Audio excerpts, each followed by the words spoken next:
Hello everyone, I'm Sebastian Y, and this is Foundations of Economics. In this video, we're going to talk about supply. Since a lot of what's going on in supply mirrors what happens in demand, which we talked about in the last video, I'm going to move a little bit more quickly this time. Supply is the relationship between the price and the quantity that sellers are willing to supply at those prices. As with demand, we're going to be thinking about this ceteris paribus. There's lots of other factors that might have an influence on a person's willingness to sell, but for now, we're just going to think about what happens when the price changes. One way to think about the supply is with the supply schedule. This is a table that shows us what would the quantity supplied be at certain prices. We'll think back to our pizza example from before. We have a seller named Wayne. As the price goes up, he's generally willing to supply more pizzas. This is the law of supply. Notice this is the opposite relationship that the law of demand showed us. The greater the price, the greater the quantity supplied. We can also see that if the price is very low, Wayne might supply 0. That happens at prices 2 and under. Just like with demand, we can use our supply schedule to go over to the graph. We'll start at the bottom this time. At a price of 10, Wayne is willing to supply 24 pizzas. At a price of 9, he's willing to supply 21, and we go from there.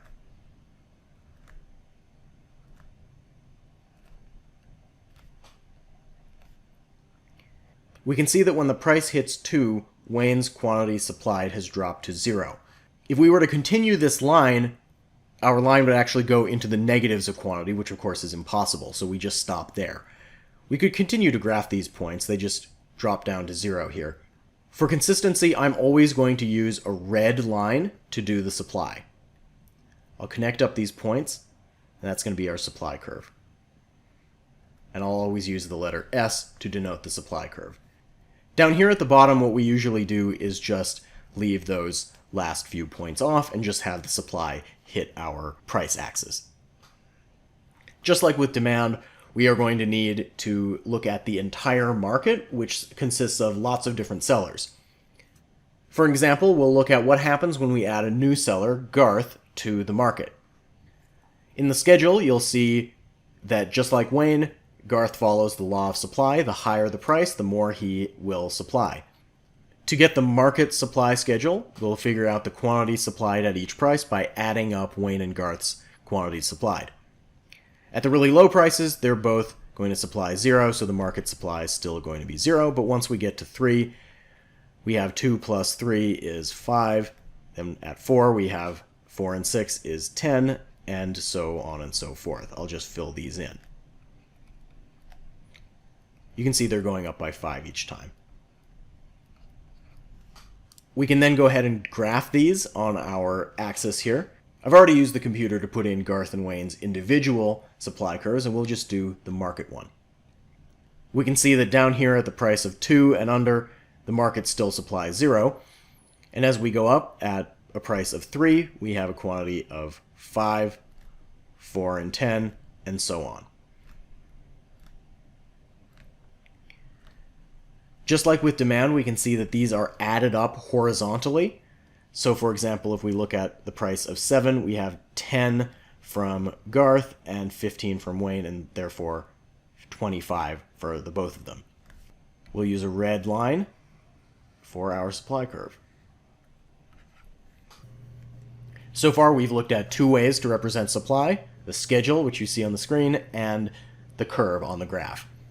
Just like with demand, there's a third way, and that is the supply function. This is a mathematical equation that shows us the relationship between the price and the quantity supplied. I'm going to write out the supply function for this market, which is quantity supplied, which I'm always going to write with a QS, subscript S for supply. So we know this is quantity supplied, equals -10 plus 5p. P stands for price again. If we were to plug in any of the prices into this function, what we would get are the quantity supplied that match up with our market supply schedule. For example, let's use a price of 5. If the price is 5, then we get -10 plus 5 times 5, which is going to be -10 plus 25, which is 15. We see that lines up right here on our schedule. Price of 5, quantity supplied of 15.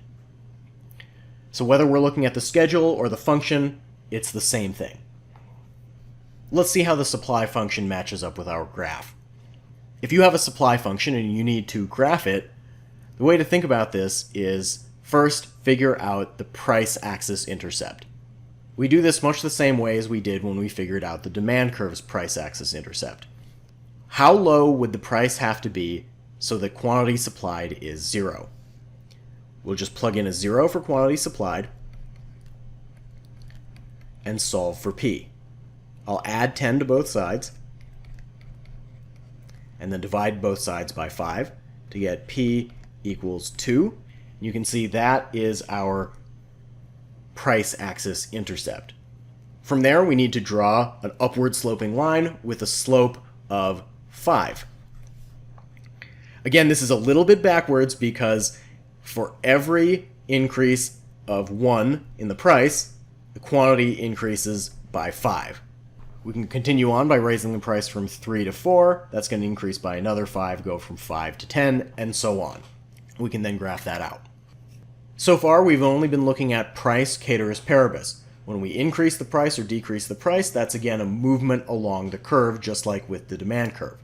But there's lots of other factors that can affect supply, and when one of those things changes, we're going to have the entire supply curve shifting. We'll draw a graph to show how that works. Again, I'm going to label this with P and Q. Use a red line for the supply curve.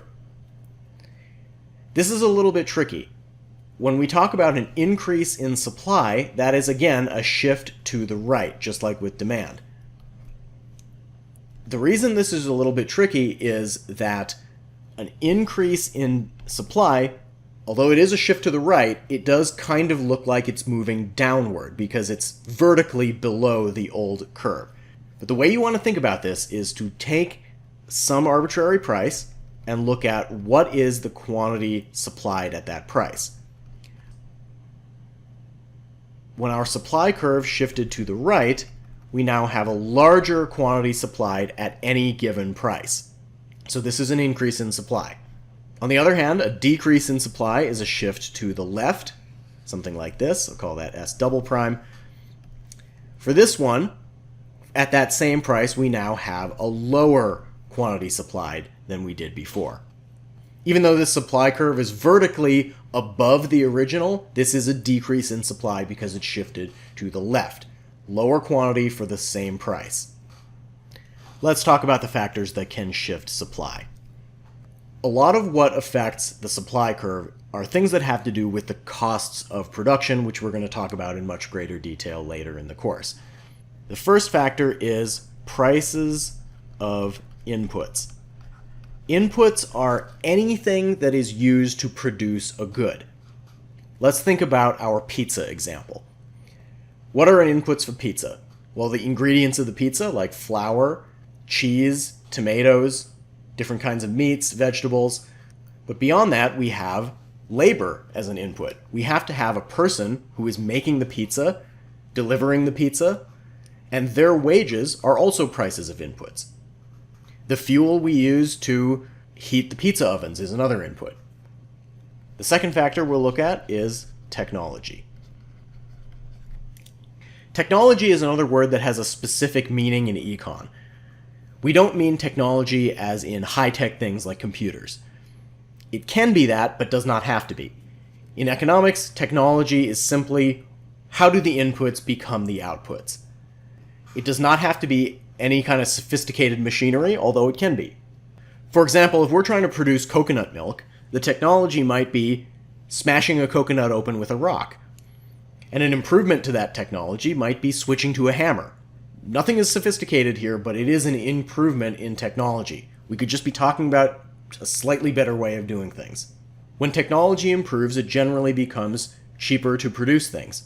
That's going to shift our supply to the right. This is the way that we want to think about things. When it becomes cheaper to produce, that's a shift to the right.